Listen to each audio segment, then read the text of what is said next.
When the state was founded, one of the first things that happened was a schoolhouse was established. So from day one, education has always been important to this state. A few years back, we really started looking at the way forward for our future, our economic future in Utah. And knowing that we really are a global society and trying to focus on the skills that students need, we knew that digital tools were key to weave a thread across content for students to be able to be ready and competitive for their future. So I taught for 8 years, and for that entire 8 years in the classroom, it was like these kids could come in my classroom and for 80 minutes every other day, they could have access to tools and create. And I asked around, how do we get licensed to these kids so they can do this stuff at home? Can we give them more class periods? What can we do to give these kids more access? Then we started dreaming really big, and that's when these conversations about, well, let's just license every kid, every student in the state of Utah. And that was a pretty lofty goal. We came to the table with policymakers and industry to think about what would that look like on a statewide scale. So we were able to get funding and legislation that promoted digital literacy throughout our state. Ultimately, we ended up with licenses for all 7th through 12th grade students and all K through 12 educators and staff.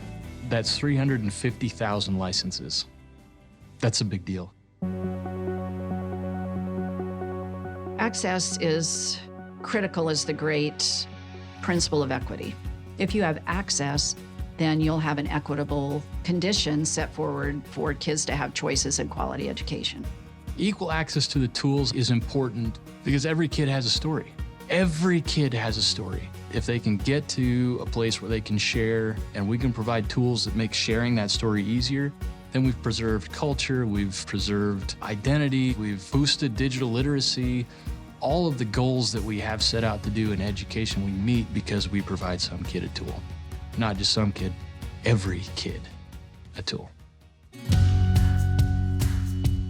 It's a way to promote the essential skills for the workplace, which are problem solving, creative thinking, teamwork, collaboration, effective communication. All of those things don't happen naturally without some way of giving kids authentic experiences to create and develop those skills. And we see digital tools as a natural way for this generation and generations forward to have those skills as part of their portfolio as they walk out of our system. The Creative Cloud for our students is a way to not just be absorbers of information and passive learners, but active learners. So they might be in an English language arts module, and they might be in an art class, or they might be in a math class. It's a way for our students to show what they know. It's way more than delivering some content, learning how to write an essay. It's way beyond that. It's about learning how to build relationships. And there's no better way to do that than to help a kid connect with their own story. In the workplace, the employees that can communicate their story, that can communicate their findings, communicate their responses, they're the ones that move the needle in whatever industry they're in. It's just so cool to watch these kids get a little bit of instruction on a tool and then just go for it. And it's amazing the things that they come up with. And kids through the generations can benefit from this.